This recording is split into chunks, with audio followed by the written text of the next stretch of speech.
Welcome to 2 Month Review. This is the weekly podcast from Open Letter Books at the University of Rochester, where we take one book and talk about it bit by bit, section by section, over a couple month period. And right now, for this season, we're talking about Georgi Gospodinov's The Physics of Sorrow, which is translated from the Bulgarian by Angela Rodel, who is our special guest today. Welcome, Angela. Hi, thanks for the invitation.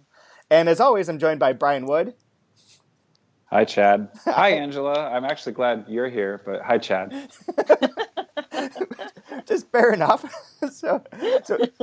And Angela's calling in from Bulgaria. So you live in Sofia now, right? I do, yep, here in Sofia, yeah. How long have you lived there? Oh my gosh, on and off, probably more than 20 years, for permanent, 13 or 14, so a long time. I'm a lifer. So yeah, you're fully integrated into the Bulgarian experience. Exactly, yes. I'm living the Bulgarian experience firsthand. Anyways, there's so much stuff to talk about in terms of this book and in terms of the translation itself. But I guess that for people who don't know, you've worked on a number of Bulgarian translations. I think this is kind of weird because I feel like we're having a similar conversation that we did last week, because Angela was kind enough to talk to my class about Wolf Hunt, another book that she translated recently for Archipelago Books. So I'm sort of repeating some of these questions, but in advance of that class and you calling in, I looked into the Bulgarian books that have been published in the past 10 years, and out of the 20 of them that have come out, you've translated 7, and then a number of the ones that came out that you didn't translate are from translators that you worked with in Bulgaria, because you were helping run a magazine for a time, correct? Yes, yeah. Definitely. Yeah, and a lot of the translators that are doing, younger translators translating Bulgarian, came out of work there with you and ended up getting some experience and then going on to do translations. So you're sort of the figure for Bulgarian literature in my world. It's the big fish in the small pond phenomenon, I think. But it's very interesting, to see what one person can do and help grow. So I guess I have a question related to that. Have you seen over the time that you've been working as a translator or living in Bulgaria or involved in Bulgarian literature, this sort of growth in getting the books translated into the other parts of the other languages and other parts of the world? Oh yeah, and I myself personally can't take credit for that single-handedly, because I think a big part of that was the Elizabeth Kostova Foundation. Elizabeth Kostova is an American writer who's married to a Bulgarian, and her book, The Historian, was a world bestseller. Somewhat takes place in Bulgaria as well, but she then founded a foundation for promotion of Bulgarian creative writing, translation, and up to that time, Bulgaria was kind of a black hole in literature, not because there weren't good writers, but because the cultural sort of ministry and the powers that be did not do anything to support translation or writers going abroad, or representatives of Bulgarian literature going to the big book fairs. All that sort of thing was sort of this black hole. And so she really kind of stepped into that void, her foundation, and started offering training for translators, money for translations, attracting publishers, inviting publishers. And I think that was a really huge spark. Not just she works mainly with English, but I think once a book is out in English, that makes it accessible to publishers all over the world who might be interested in it. So I think just kind of being in the right place at the right time. I think the last 10 years there was a good constellation of interesting new generation of writers. The Elizabeth Kostova Foundation, people like myself who are native speakers translating out of Bulgarian to various languages. It was just sort of the right combination of things at the right time. That seems completely true. I remember when I was at Delki Archive, we did Gospodinov's book, Natural Novel. And at the time, I think it was 2004 maybe, but we couldn't find any other Bulgarian novel that had been translated. So we made the claim to newspapers and on our press release that was the first Bulgarian novel to ever be translated. And it took years before someone proved us wrong. I think they found at a garage sale a book from the 1930s, and I want to say it was called Under the Yoke or something like that. Yes, yeah, that's the first Bulgarian novel by the sort of patriarch of Bulgarian literature from the end of the 19th century. Yeah. There you go, and that was the one that had been translated before Natural Novel. So yeah, there are a couple translations of it, and they're both terrible. During the socialist period, they would translate Bulgarian novels into English and give them away as like diplomatic gifts. Oh yeah. And most of the times they were absolutely terrible translations, like very still. I mean, it's people who weren't native speakers, and also they'd never been probably outside of Bulgaria, and so they just really didn't. They're in socialist Bulgaria trying to translate something to make resonate with readers in London or readers in the U.S. And it was they're not particularly successful translations, unfortunately, and they're pretty much out of print. They're hard to find, even if you would want to read them. So. Yeah. I remember those. Like we actually had in the class I was just teaching, the one of the students read one of those kind of Soviet books where they mass produced like this great work of Latvian literature that they had the Latvian translate, and then they print 50,000 copies or whatever, and yep, try and get people to read them. So exactly, and they mostly used as doorstops. But yeah. It's exactly at garage sales and yard sales you'll find these sorts of things here in Bulgaria. Exactly, but there has been this great growth, and Georgi Gospodinov has been at the heart of it, I think, because of all the Bulgarian books that have come out, his is the one. This one in particular, Physics of Sorrow, is the one that I think a lot more people have read and are familiar with because it did very well for us. It was covered in the New Yorker by Garth Greenwell. It's gotten a good deal of attention. How did you end up coming to this book? What's your story background with him? Basically, I've known Georgi for more than 10 years. The first time I met Georgi, I think there was a group of young writers that tried to do, they had this thing called Lit Tournée, which in Bulgarian tournée means like a tour. Okay. And it was like an old, like guitar amplifier with like a crappy microphone, and we just like went around to some parks like in downtown Sofia when the weather was nice, and just sort of like there was a cafe where we could plug in the amp, and just people would stand there and like read their poetry and read their literature. And I remember everybody at one point was like, "Oh, Georgi's coming! Ooh." And even then he was like a big name, but I had never met him before, and he came and sort of with a shall we say, a smile on his face. He was definitely humoring the young writers. He performed a couple of his pieces as well, and so we just sort of met each other in these writerly circles. And then the natural novel had already been translated by Zorinca Christova, another colleague of ours. And then when he eventually had some short stories, had some plays. That once I got into translation, I started working with him. So we had done a number of things together. We even had an opera libretto. Oh wow!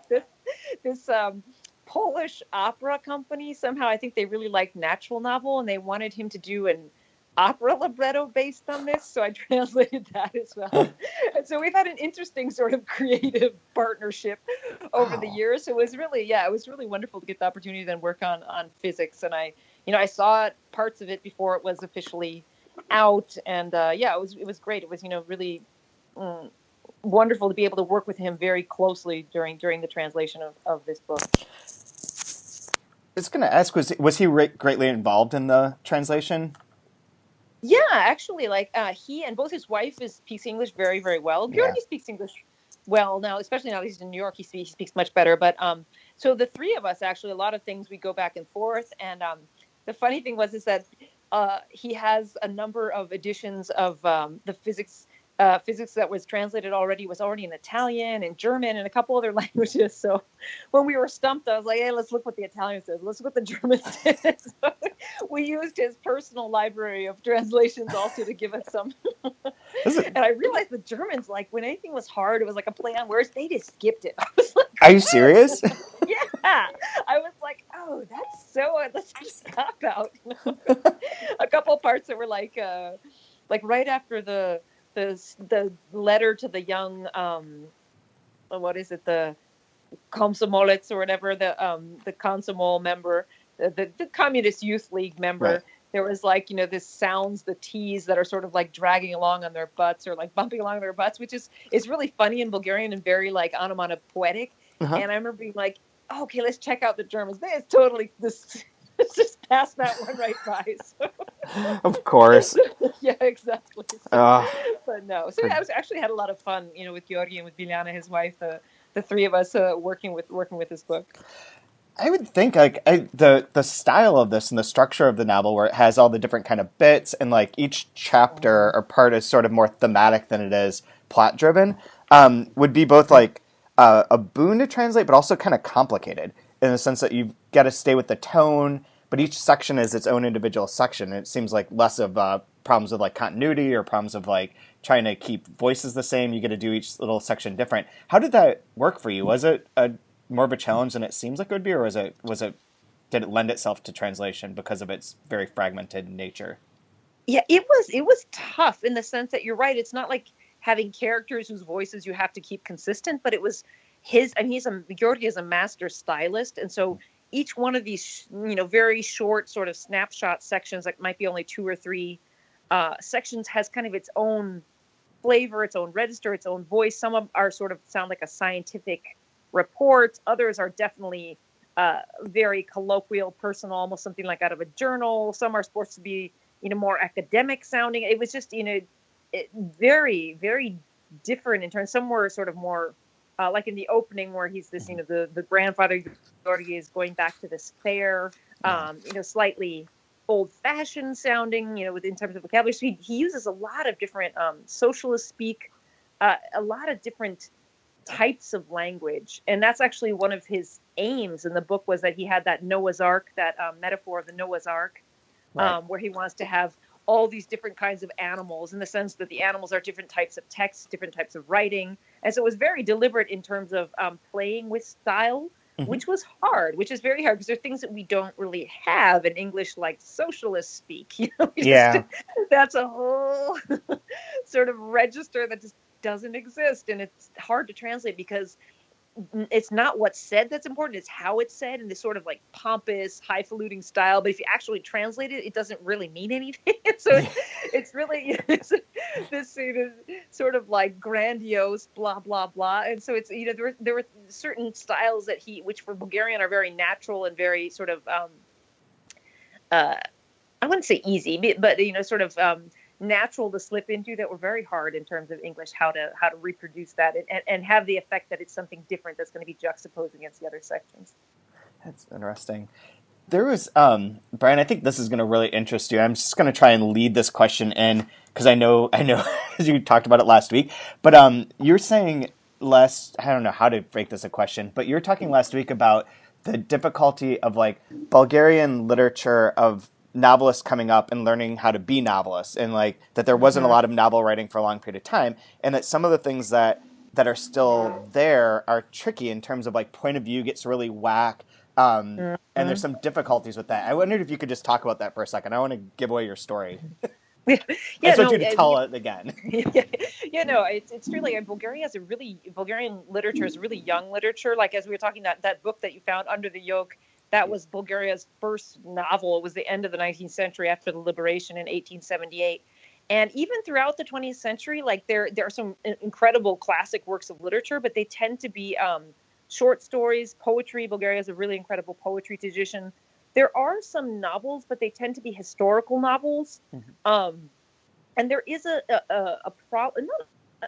A problem in some sense. It's just cultural difference, I guess, that there isn't the sort of Anglo-Saxon editing machinery in place that we have, that we're used to, in the last, I'd say 100 years in the English language literature, where you have editors, you have some sort of understanding about the way character should be created and made consistent. And so there is a lot of sort of fluctuation with point of view. I'm with the Fulbright Commission here in Bulgaria. We have a Fulbrighter who's from the Iowa writing program, and he's teaching students, and he came and he's like, so what's my point of view in Bulgarian literature? Because the students, like, they'll start a story in the first person, then all of a sudden it'll change to third person, then it'll go back. And he's like, is this something cultural? I'm like, well, yes and no. I mean, I think it's just not something that has really ever been, there's not really any workshops for creative writing. That's a very new thing. Maybe in the last 10 years, there'll be workshops for creative writing. Right. There's not that much of a tradition of criticism, just because during the communist period, criticism wasn't real. It was basically based on people's political affiliations. And then after the fall of socialism, it's too small. We all know each other, so people feel a little bit nervous about, really critiquing so-and-so's novel because they know so-and-so, and next year so-and-so is going to critique their novel. So Yeah. there are definitely some things that would, in my opinion, benefit from more structure in terms of having professional editing as more a part of the process, and also just turning people's attention to the Bulgarian novels don't tend to be very psychological either, which is why I really love Wolf Hunt, the other book we talked about last week, is because Right. it is a really psychological novel. The characters are really interesting. They're very complex, whereas traditionally novels in Bulgarian were usually based on historical happenings, and so what drives the novel is more the historical events rather than the characters themselves. So it's a very different way that the literature has developed as opposed to, say, the Anglo-American tradition of novels. Very true. Yeah, I think we struggle very much with the point of view too in all the writing classes I've done. It's like the first thing I always have to go to is. So it's not just the Bulgarian students. I think that's just students anywhere. So, Brian, do you have questions that you wanted to ask? I feel like I'm dominating. Oh no, I think you have an interesting topics to speak with her, but I was just kind of wondering, as someone who writes, like the translating thing seems bizarre to me. Like how you're able to, for instance, when it goes to hexameter, and how do you get hexameter with the rhymes? Because obviously, did that take a lot of work doing the poetry parts of it? Yeah, it took a lot of work, and I don't want to give away a secret, but the Bulgarian is not in hexameter. Oh, really? Really? Okay. I was like, Georgi, how could if I translated just normal, people think that I was slacking. It was like, well, if you want to try it, go ahead. So I actually took that sort of, masochistically took that upon myself. Yeah. Georgi, but I've translated other poetry by Georgi, and it was hard because, hexameter is a Greek, meter that they have. What is it? Quantitative stress, and so in English it doesn't really work because we have, qualitative stress, and so it was really hard. But I think it definitely needed to be in a meter, and the meter that we came up with in English. And a good friend of mine who's a Bulgarian writer as well, who speaks English brilliantly, Dmitry Kanarov. I'm sure Chad has probably met him. He's a investigative journalist, so he helped me too because he's a poet, and so he helped decide whether or not my hexameter was okay and gave some pointers. But yeah, no, Georgi's poetry in general is very hard to translate because he in general, rhyme is not like in English. It's kind of old-fashioned in Bulgarian already. Most poets don't write in rhyme, and even meter to some degree it has become passé, I would say. But Georgi deliberately in his poetry kind of ironizes that. He plays with that, and so he does have some rhyming and a lot of if not meter per se, he has rhythm that's very important in his poetry, which makes it unbelievable. And to keep it light and funny at the same time is extremely difficult. And it's not that different from his prose, actually, too. His prose, I mean, he's definitely, I think, a poet first and foremost. And so the sounding of his language is always important, no matter whether it's poetry or prose, which he loves to play with the sounds of language. Throughout the book, there's these little kind of, not even plays on words, but plays on sounding throughout with the Minotaur saying moo and mom and those sorts of things. Like, he really likes that kind of play with sound and language. So that's that difficulty doesn't go away when he shifts from poetry to prose. It's become more common recently to include like various images, like he does in this book, of either photographs or drawings or other things. I guess Sebald's one of the people that someone would cite as like a forerunner of that sort of idea. Kurt Vonnegut or something. Oh, Kurt Vonnegut. Yeah, that's true. Yeah. I hadn't even thought of that, but yeah, he has the asshole. Yeah, exactly. Which, yeah, there you go. And William Gass too. But is that common in Bulgaria, or was this pretty mind-blowing sort of book when it was published? Yeah, this is pretty experimental. It's not typical, definitely. And I think it kind of goes with his idea of wanting it to be kind of a mosaic and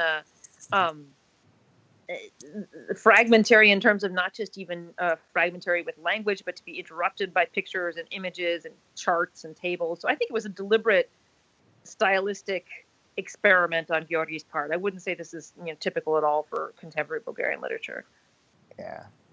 It's very cool. I like how he does in the two novels so far, Natural Novel and Physics, has a different sort of metaphor or idea that sort of structures everything. So Natural Novel is mostly about the fly's eye, and the Mosaic was sort of based on that you got to see like that relationship through all these different angles, and by seeing all of them at once, you could really get a sense of the character. And then here we've got like the Minotaur and the Labyrinth, and it does have that feel of being a labyrinth where you're sort of trapped and you go down different side corridors and certain pathways lead to other things and other ones don't. I think that's really cool. I don't know that I have a really question, but like I really appreciate his writing in that way. I guess the question would be, was that something that, was that something that helped drive you when you're going through and translating it, that you're trying to keep that kind of idea in mind? Oh yeah, definitely. Like, I think feeling like it's okay if the pieces don't fit together and don't even sound like they fit together, because that's true to the spirit of the original. And even sometimes things were found in translation. We thought there was even more interesting juxtapositions sometimes between the sections, just given the way that they came out in English. So I feel like it was a fun book to translate in the sense that you are kind of just following threads here and there. Okay, this section's not going very well, but I can come back to it later once I sort of find a thread later that makes me think, oh, this is the right tone for this part, and I'll go back to this other part and try it there too. So yeah, it was, in that sense, it doesn't force you to be linear. So I kind of felt like I could jump around in the translation more, whereas usually I feel like I'm pretty linear in terms of translations. Like I start at the beginning and I go from there. And especially when there's, a plot that has a lot more gradation in terms of the characters and that sort of thing. But this was, fun in the sense that it was, I felt a lot more free to sort of jump around. Yeah, I can imagine. That'd be pretty liberating. Yeah. I have a question for you, Angela. We have a lot of people that are younger in their careers as translators. What was maybe like a piece of advice you could give some of those listeners that, now that you're more seasoned as a translator, what's something that's helped you with doing translations? Oh, there's so many things I can think of. You can only pick one, because we also have, being younger in things, we have short attention spans. So. Exactly. Yeah, I think trust your instincts. Like, I think it's easy, especially when I was a young translator, I would err on the side of translating too closely to the original, too literally. And that, in many cases, does not do justice to the text. But also, as a translator, you feel like, well, it's not my, it's the writer's, work. And you feel sort of nervous, like you really need to stick very closely to the letter of what the writer's written. And I feel like now, as far more mature translator, I look back at some of the translations I did and I'm like, oh my God, what was I thinking? I feel like, because I was so nervous about not being faithful to the text. But I think there's a deeper kind of faithfulness, which is to the spirit of the text, to the atmosphere, to the voice, that once you get confidence as a writer, like you need to, as a translator, you need to really trust your instinct. Like, no, this is how this book resonates with me. This is the sound I hear when I read it, and this is how I think it should sound in my language, and go with that. I mean, don't like be inventing plot points and completely radically changing anything. But I think just allowing yourself to be freer is something that I think a lot of young translators are afraid to do. Yeah, because I notice whenever I read some of the younger folks' translations, they feel kind of cold sometimes. Like it's missing that style, or it's missing. I think a lot of that comes from nervousness that they're going to, go too far or stray away from, and not be faithful to the text. Which I think that comes with confidence and with experience and with you finding your own voice as a translator, in a sense. Yeah. Do you ever have a moment, like times where you feel like you may have pushed too far?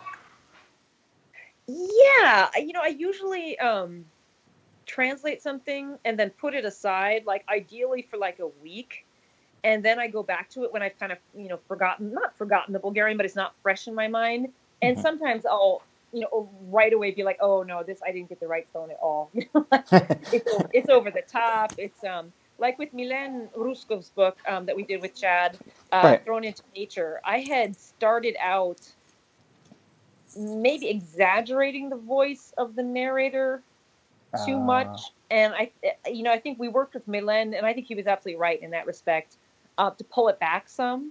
So I've definitely done that. And I think putting it aside and giving yourself distance and coming back to it usually automatically, if you're really listening to the text, it automatically becomes clear that's something you haven't quite got the right approach. Yeah, I've just been very impressed with, I mean, I don't read a ton of translated literature and I don't know the ins and outs of it, but just as a reader, I've just been so impressed with what you've done with this book. I think you did a great job. Thank you. Thank you. It was a labor of love, so I hope that shows. Was there a section that you particularly love in this book? It's like your favorite? Oh, there's so many good ones. I know, there really are. Yeah. I really liked the things that I just liked as a reader and I thought were funny was the one about sex in the night under socialism. I thought that was hilarious. That was a lot of fun. About how that section from The Godfather, and that was actually kind of funny in terms of translation because I was like, well, I'll just find the original Godfather, and it turns out the Bulgarian translation was edited because there were some things that were just a little too far for socialist Bulgaria even as well. Wow. So the penis weeping in ecstasy or whatever, that's not in Bulgarian? Yeah, but there was one that was like some kind of like throbbing member that the Bulgarian censors just cut right out.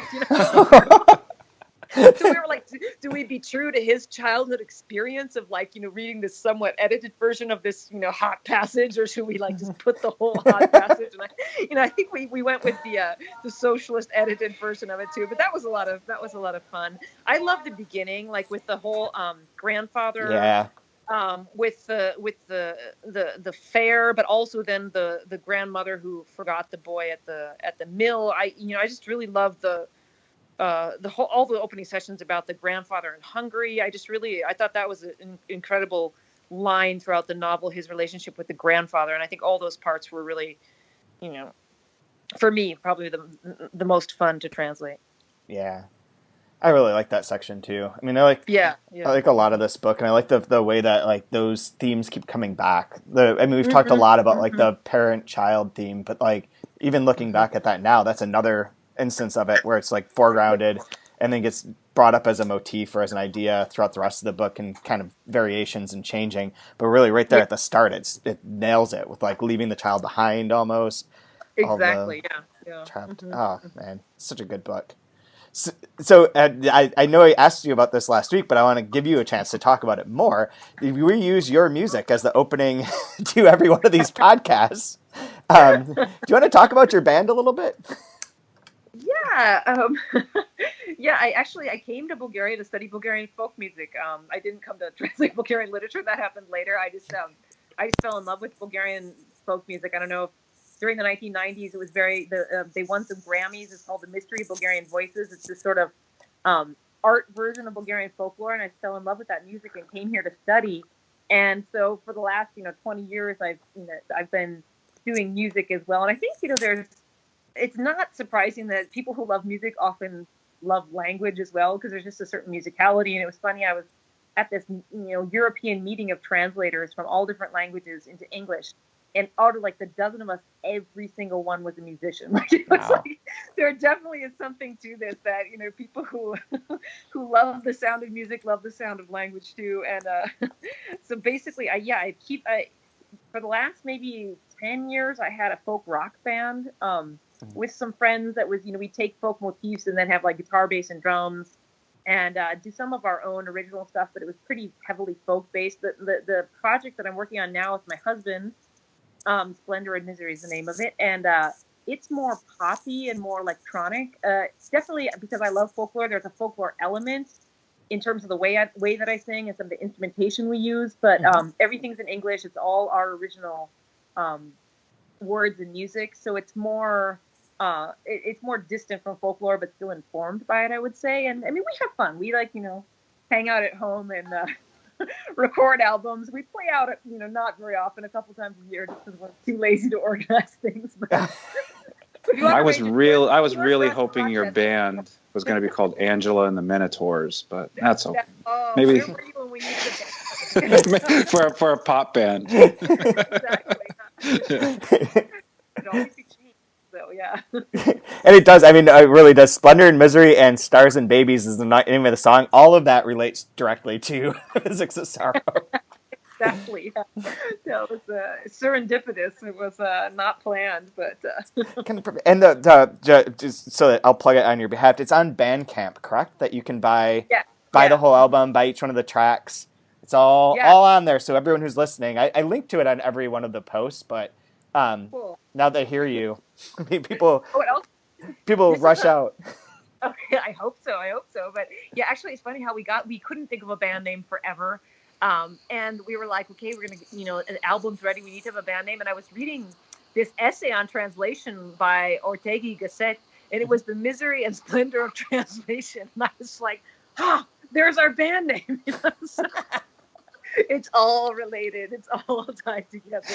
Wow. Exactly. So. That's perfect. Oh, man. Yeah, Chad and I are working on a demo. It's called Kronos, so we're thinking of being called Chad and the Baby Eaters, but I don't know if it's gonna. It's kind of Norwegian like metal, so it might work. I don't know. Definitely work for that.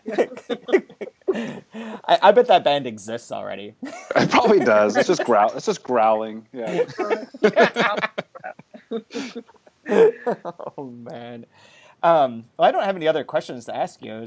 It's been great to be able to talk to you and to get your perspective on this particular book and Bulgarian literature as a whole, since you are at the center of it. The eye of the storm, as it were. Yeah. And for anyone who is listening, you should check out all of Angela's other translations. We've done a few of them, including Milan Ruskov's Thrown into Nature, which I think you, Brian, would like particularly, because it's a sort of a parody of like a Don Quixote sort of picaresque novel in which a doctor and his sidekick go around the country of Spain trying to convince everyone to smoke, because that's the best. Hey, all right. Tobacco is the panacea, yes. Yeah, so they're constantly like... But they don't just smoke it, right? They do everything with it. So. Everything with it, yes. Tobacco enemas, tobacco... It's a really entertaining book, super entertaining book. And we also have the other ones that you've done for us are Georgi Tenev's book, Party Headquarters. Party Headquarters, and Angelikov, A Short Tale of Shame. Yep. And Zakhary Karabashliev, 18% Gray. Yes. Mm-hmm. Which I think you'd like that one too. You'd like all of them, Brian, but that one's really fun too. It's also set in America, which is interesting. See, I'm scared of this kind of stuff because I can never pronounce the author's name correctly. So, what are you reading? Oh, this book by this person. You'd like it. I'll sound like an idiot. I do that. I sound like an idiot already, and then you just have to say it with confidence because they're not going to know anyway, right? So it's like exactly. No one will know. They'll think, well, he's reading the book, he must know, right? Fake it till you make it. Oh, it's by Georgi Gospodinov. Yeah, it's fantastic. People have said his name so many different ways, and I always found, like, when I was doing a lot more sales calls and meetings with various press people, that however they say it, I just go along with it.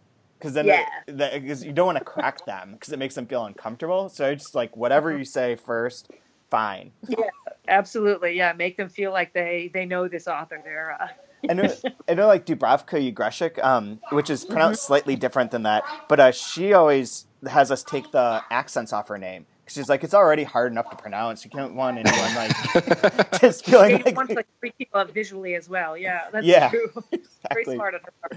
Yeah. So they'll always put them in the reviews. Like they always do it correctly. And then on our book, it just makes us look a little bit ignorant, but also like it's a little bit easier. Because with the accent on the C for her, it's supposed to end with like a sh sound. So it'd be like Ugreshish. But no one wants to say that. It's easier to say Ugreshik because it looks and sounds strong. So... Yeah, I'm with you. Say it however you want to say it. She's a very savvy marketer, so yeah. She knows what she's doing. She does. She's great. She's great. Well, very cool. Thank you again for joining us. This is very fun. Yeah, thank you for the invitation. Of course. and we'll play some more of your music here, and then Brian and I will be back to talk briefly about whatever chapter we're reading this week. 6, right? Yeah, The Story Buyer. Thanks again. Excellent. Take care. Bye-bye.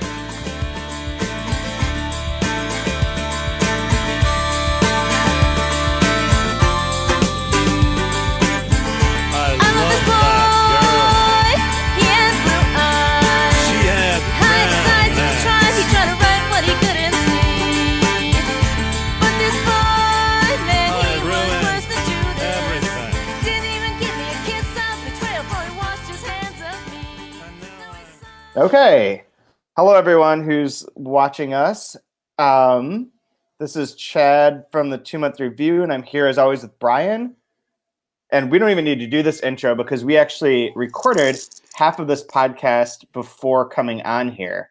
We had a long conversation with Angela Rodel about the translation of the Physics of Sorrow, which if you're listening to the podcast, it'll be on there. So she's in Bulgaria. We couldn't really have her broadcast live because right now it's like, 3 a.m. Bulgaria time. So how do you pronounce? Is it so? We would say Sophia, but is it Sophia? It's Sophia. I said it wrong on the podcast. That makes me feel better because I say everything wrong. Anyways. So. I remember when I was there, I think I said Sophia or Sophia, because that's what I think of it as. And everyone's like, no, it's Sophia. It's Sophia. You're doing it wrong. But now I can't keep any of it straight. It's like when I was in Indiana one time, and they have a Carmel, Indiana, which is the nice part of it's like the nice rich part of town outside of Indianapolis. And I kept calling it Carmel because I'm from out west. So they're like, Carmel. I was like, oh, okay, yeah. Just like it's Versailles. There's a Versailles. And the worst was when I was in Ohio, they have Lima, so I kept calling it Lima. Yeah. And somehow it's Lima. Right, yep, Lima, Ohio. It's tough being American because we can't pronounce anything, and so, And everyone in those local regions, with anything internationally, you're just like the dolts, right? There's no way around it. And everyone who's from that local region insists that they're right. Oh yeah, of course. Yeah. In Illinois, we had Peru instead of Peru. Are you serious? Yeah. Peru. Yeah, what's with these Peruvian names up in like the Rust Belt? This makes no sense. What would they be up there for? There's no reason to be up there. They don't want to be there. No one wants to be there. Ooh. Even here we have Riga instead of Riga. Really? Yeah, just outside of town. You've driven through it, I'm sure, on the way to the highway. So wait, this part of the conversation is after we've already talked with her, right? Yes. Okay. Yeah. So we could reflect on that. It was fun. Yeah, sure. Go ahead. I think she's great, and she's really smart, and she's really like energetic and enjoyable to talk to about this translation stuff because she's not. I mean, she doesn't seem too hung up on it, and she realizes like the challenges of it, and just goes about and does the best that she can. And I think that I find that really refreshing. I find her very fun to talk to. I was really impressed with how she really seems to be a fan of the book first and foremost. Yeah. And I'm wondering, I would have been nice to ask now that I've had some time to think about it, if for translating, does it matter that you really like the book or not? I'm assuming you have to be passionate about the work and very passionate about the author to want to spend however long it's going to be. Unless you get a big paycheck, then you'll translate Haruki Murakami or whatever. Yeah. Hold on, let me mute you real fast so I can yell at my kid real fast. Okay. I think we could see the mute symbol. Oh, good. Perfect. Yeah, I would think that you'd want to be energetic, but I've talked to translators who have translated books that they haven't read. Really? That they read it as they're translating it. In fact, like one of the famous translators, Charlotte Mandela, who does Matthias Enard's books, she talked about how she enjoyed working that way. She'd read enough of it. Like she'd read some of the book or get a sense of it and read around in it, but not read it page from cover to cover. And then when she'd start translating, she'd treat it as if she were like almost like the writer, like trying to figure out like what's coming next and like what is happening. And then she'll go back through obviously and revise her translation and work on it. But she likes the idea of like kind of discovering the text as she goes along. That was the other thing I really enjoyed from our conversation with her was the part about trusting your instincts as a translator. Really, the best part was just the one question I asked. Yeah, Chad. I think you're right. I think you're right. No, but I find that really interesting because I always, I don't translate anything, but I felt like if I was translating, I would struggle with, I don't want to put words in the author's mouths, or I don't but it's really about trying to capture that intent and presenting it it's almost kind of like you're marketing it, right? Like there's the art of translation. It's like there's a science aspect of it, but translation is an art, and so part of art is putting yourself into it. Yeah, and so I really like that idea of trusting your instincts and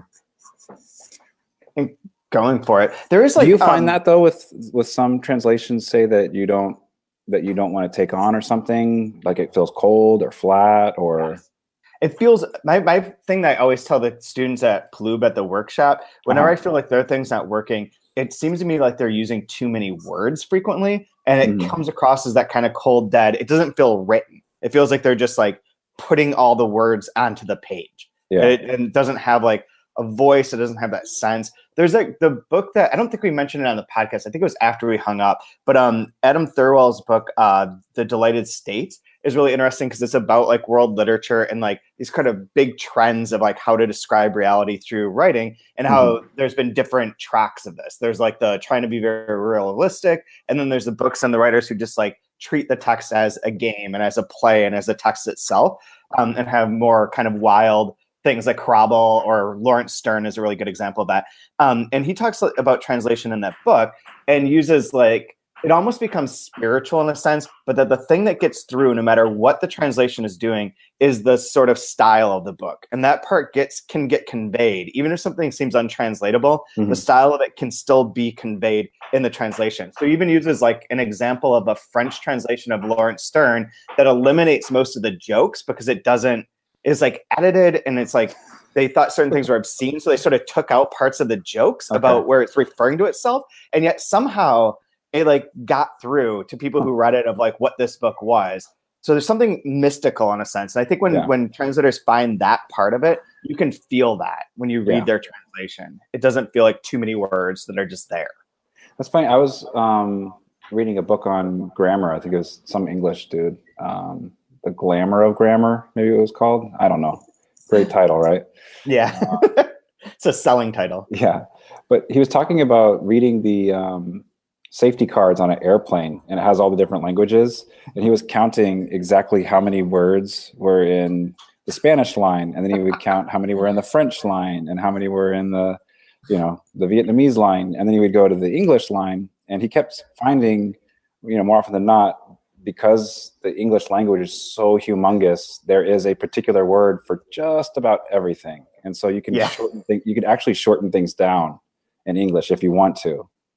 And so there's this great responsibility with English of, having this cumbersome, 900,000 plus dictionary of all the different languages that it's absorbed at some point, or now the new made up words like or whatever is the word of the year.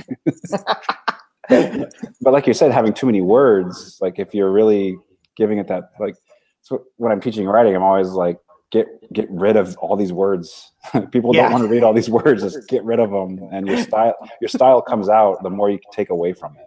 Yeah, absolutely. Because there's like so many of those. It's like the I'm just gonna script all the parts of grammar, so I'm not gonna guess, but it's all the like sort of the, this, then, and like you can almost always get rid of that. You can Up and is never necessary. Down's never necessary. There's a lot of clutter. There really is. And they usually have a problem with translating things passively.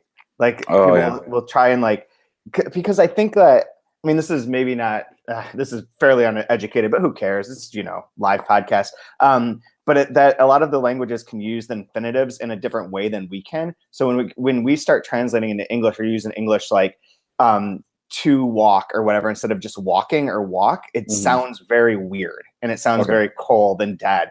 Whereas I don't think that happens in other languages quite the same. It has a different feel. And it's a quick way to get young translators to make their prose more energetic, is to get them to do it all very active and to take away all those to walk, to To look to the Whoa. right. Whoa, hot take. Use the active voice, not the passive voice. Yeah, it's real controversial. But they won't notice. The thing is, it's weird. Like, Yeah. I mean, I guess it's because it's your own work, but like a lot of times they just don't even notice until you start reading it out loud or like point out, and then they're like, oh yeah, okay, you're right. Like I didn't even notice that. But All right. Well, maybe just to steer things back to the book for a second. What was this? We did 179. Yep, 179 to 200. To 200. Okay. The story buyer, which is all of the stories that Yeah. I mean, this was an idea that was mentioned earlier, I think, with I like must the have idea missed of where it was- buying people's stories. I'm- Wasn't it Gostein's idea? One of his Yes, crazy schemes? yeah. And so there's a bunch of different stories that are part of this one, a lot of which deal with betrayal. Like there's a lot of betrayal and infidelity in this section. Well, we get to start off with abandoning babies, so I'm glad we didn't lose that. We got to keep that in there. Every one of these has to have something horrible happening to children. Yeah. It's kind of amazing. I love that part. It's like, well, I've got four. I've got four kids. I sell one, I keep one. I sell one, I keep one. I don't know. Maybe it's just the charged times that we're living in right now. But the line on page 179, right out of the gate, where it says, "They find you a doctor and you give birth illegally." That one jumped out at me. That I like. How can you give birth illegally? You know what I mean? Yeah, Right. I'm not sure. But it's just something like you have a right to give birth. Like you want to give birth, give birth. Like the idea of giving birth being illegal, or what makes somebody illegal in a country or not? Like it's just an interesting. It's just kind of like, man, that one really struck me when I read that. Isn't it? Is it maybe really dealing with like on a very banal level, like just healthcare, like that because they're sneaking into a country, right? Yeah. And finding someone who's a relative and saying like, oh, this person is my relative. Like you can. You want to cross the border in the winter so you can wear baggy clothes so they can't see that you're pregnant, and but the idea of like an illegal birth is just it's like, I'm going like, no, it's not allowed here, no loitering, get out. Like what? Get your baby making body out of here. Yeah, it's awful. It's like bleak to think about it, but it feels like it's the path that we're going on. God, it's kind of miserable to read. It really is. I like that even on the next page on 181, there's a bit about I also buy happy stories, but there aren't many sellers of those. Yeah, I have that underlined actually. Yep, absolutely. Yeah. It's so funny because it's true. Like, how many happy stories do you really want to read? When I was first learning, well, I guess not learning, but maybe just first taking a writing course. This was like, I don't know, 20 years ago, maybe. One of the exercises we had, because it's not a writing class unless you're doing generative stuff in class, was to write about work, like a bad day at work. Oh yeah. Like what, so you're doing that and we're sharing it. And then this one gal stands up and she's like, I love my job. I have nothing bad to say about work. So, and the teacher's like, nobody wants to hear a happy story about work. So you don't have to share yours. Yeah. Your experience doesn't count. Your joy doesn't count. We only write about things that make us angry. Your joy is illegal. Yeah. Get your job out of here. I totally connected with that. I also buy happy stories, but there aren't many sellers for those. I thought exactly of that moment of, oh yeah, never write about happiness because nobody wants that to read them. Unless it's like a romance novel. It's got to end in happiness, right? Like those books that we read so frequently. Yeah, think of a Disney movie and somebody dies in it probably. There's got to be some sadness in there. There has to be struggle. The thing that I thought was cool, though, on page 184, so it referenced this part here. It says, for several years now, a book under my name in German translation that I never wrote has been circulating around the web.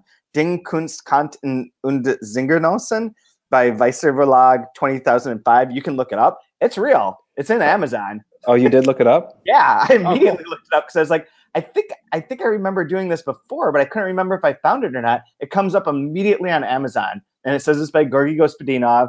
It's a German book, and the title I think just translates as "Ding." Oh, I forget what it was. I looked it up though too. It's nothing super compelling or makes a lot of sense. And it's from Weiser Verlag. It's March 31st, 2005. There's no reviews of it. And there's like no information about it. And there's no description, but it's for sale. There's one left in stock on Amazon for $53.06 plus free shipping. So Well, who knows? I don't. I'll look for it at a garage sale. Yeah. That's what I learned from our talk earlier. You can rock somebody's world with a garage sales. Absolutely. Super funny though. It's cool that that's like in here. It's like part of this book being like both real and not real all at once, and like invading. It's in a way like we haven't the next book that we're probably going to do for this is by Dubravka Greshik, who I don't think you've read before, have you? Mm-mm.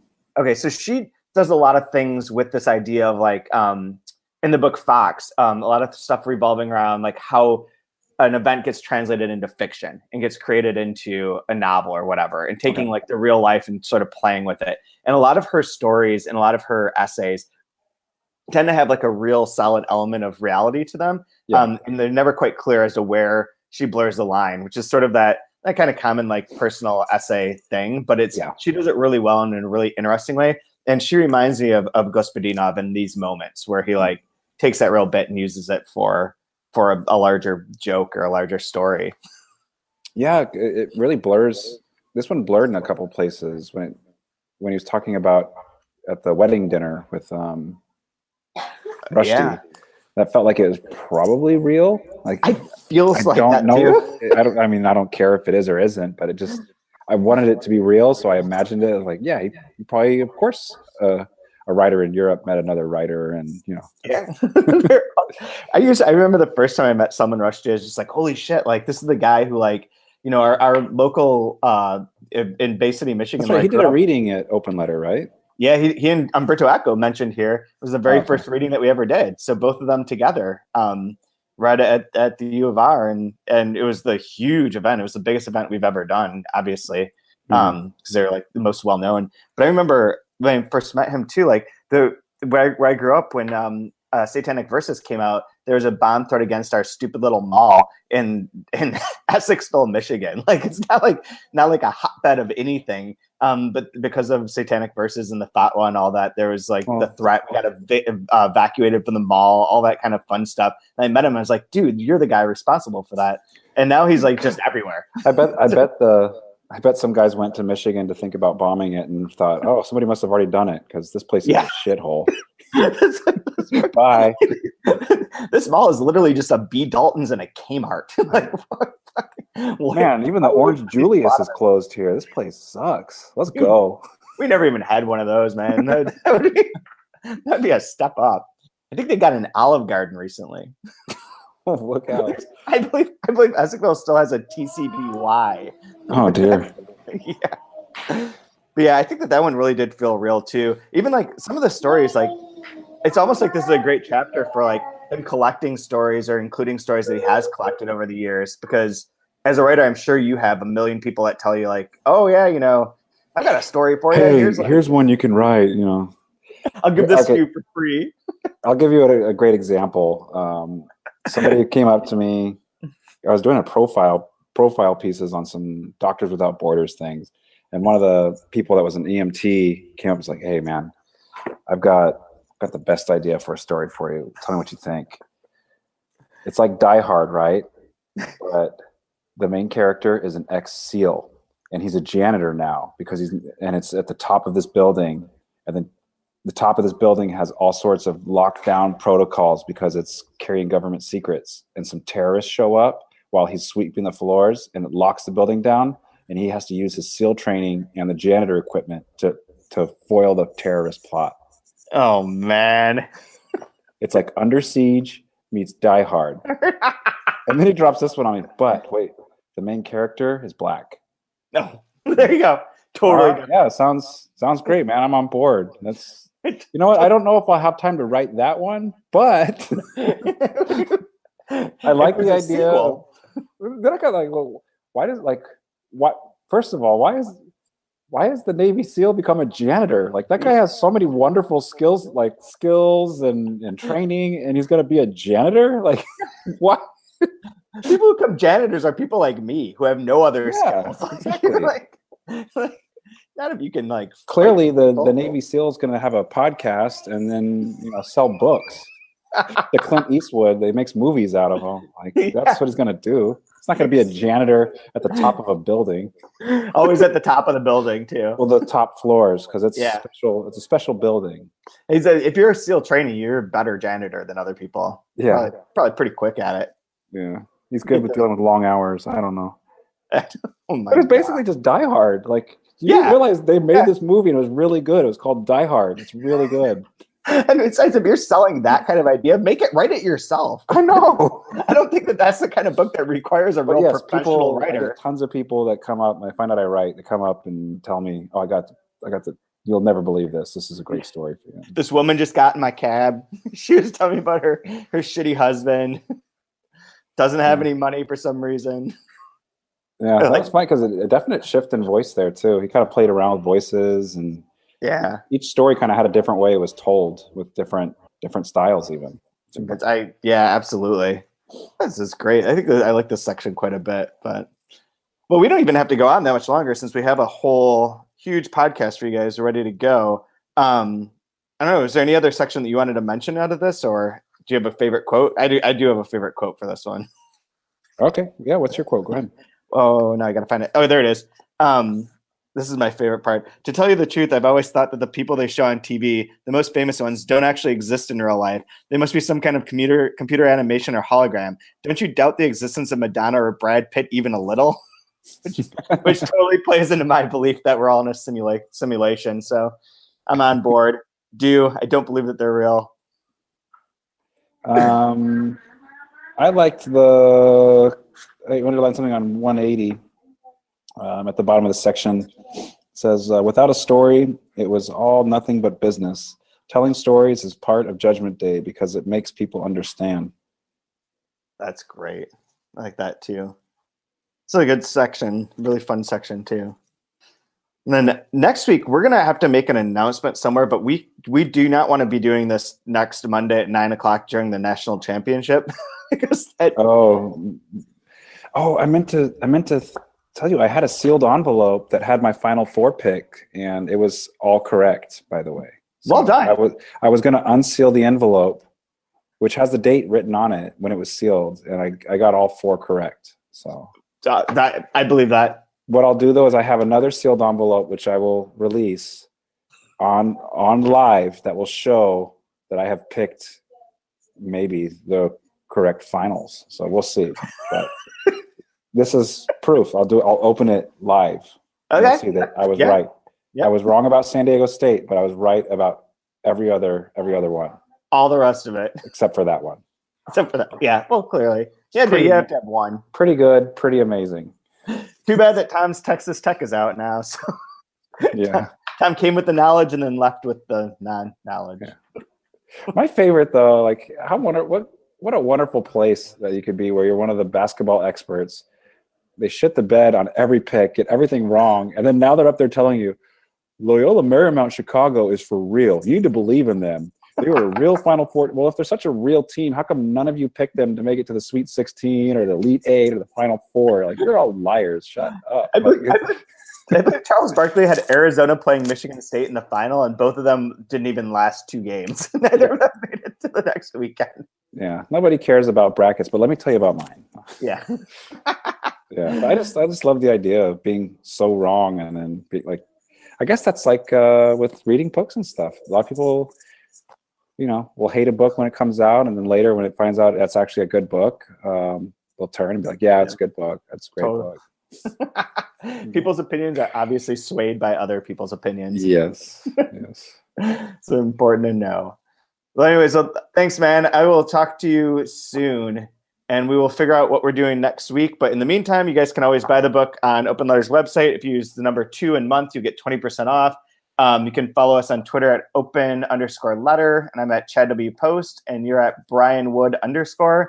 That's right. And we have jokes and comments and all kinds of fun stuff. Just real quick, are we reading then from 201 to 236, I believe? Oh, dude, you guys are missing a page number on here. Look at this. They're 234. You're right. 234. That's awesome. There's a blank page, which I don't know why that's there. It's just meta. It's something I don't get what the gamesmanship is, but it's a postmodern play.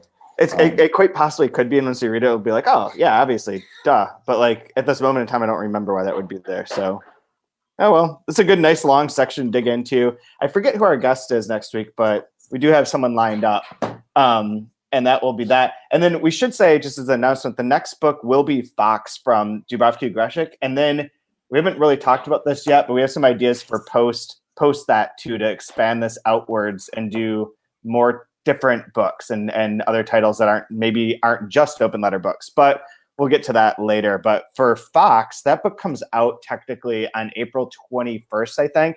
But we have copies in the office. People can order them. We won't start the next season right away.